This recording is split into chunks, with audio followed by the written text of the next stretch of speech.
Selanjutnya masuk ke soal terakhir, soal nomor 4. Saya akan membacakan soalnya. Sebuah eksperimen dilakukan untuk menginvestigasi pengaruh dari 3 metode mengajar terhadap kelompok siswa yang terdiri 20 siswa. Siswa dipilih secara acak untuk diberikan sebuah metode mengajar dan pada akhir program selama 4 pekan diuji dengan sebuah ujian yang terstandarisasi. Hasil ujian untuk 20 siswa disajikan pada tabel berikut. Ini adalah hasil ujian yang telah diambil sampelnya. Ukuran sampel untuk setiap perlakuan adalah kecil dan hasil uji normalitas menunjukkan bahwa asumsi normalitas data tidak terpenuhi. Gunakan uji Kruskal-Wallis untuk menginvestigasi bahwa nilai median skor ujian terstandarisasi siswa untuk setiap metode mengajar adalah tidak sama pada taraf nyata 5%. Oke. Tahap yang pertama, seperti biasa kita menentukan H0 dan H1. H0 itu pasti sama dengan atau nilai median skor ujian terstandarisasi siswa untuk setiap metode mengajar adalah sama. Untuk H1 nya itu pasti berbeda. Nilai median skor ujian terstandarisasi siswa untuk setiap metode mengajar adalah tidak sama. Selanjutnya tahap ini yaitu kita mengurutkan skornya dari yang terkecil hingga terbesar. Contohnya seperti ini, dari skor 61, 66, 67, 68, 69 sampai 93. Setelah kita mengurutkan, kita masukkan ranking-rankingnya. Tuh dari 61 itu kan ranking paling awal, jadi ranking pertama, sampai 93 itu ranking yang ke-20 atau ranking terakhir. Dan setelah kita mengurutkan dari yang terkecil sampai yang terbesar, selanjutnya kembalikan lagi ke tabel ini, yaitu menjadi 3 kolom. Nah, seperti ini. Nah, pada metode ini skornya itu ada 85, 90, 87, 69. Nah, pada skor 85 ini terdapat pada ranking ke-16. Jadi di sini masukin rankingnya 16. Nah, sama seperti yang lainnya. Setelah itu jumlahkan pada setiap kolom jumlah rankingnya. Nah, pada metode ini jumlah rankingnya ada 90, pada metode ranking 2 nya ada 40, dan ke kolom ketiga ada 80. Nah, terus kita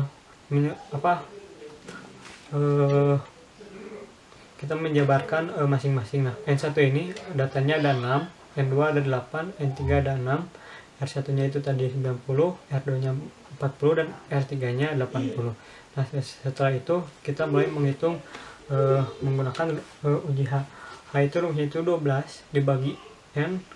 N nya itu adalah jumlah keseluruhan datanya, yaitu tadi jumlah keseluruhan data ini ada 20 dikali N jumlah keseluruhan ditambah 1 kali sigma RI ini ranking setiap kolomnya dibagi NI jumlah data per kolomnya dikuadratkan dikurangi 3 dikali N nya itu jumlah keseluruhannya ditambah 1. Nah, kita tinggal masukin sesuai dengan telah tadi kita tulis.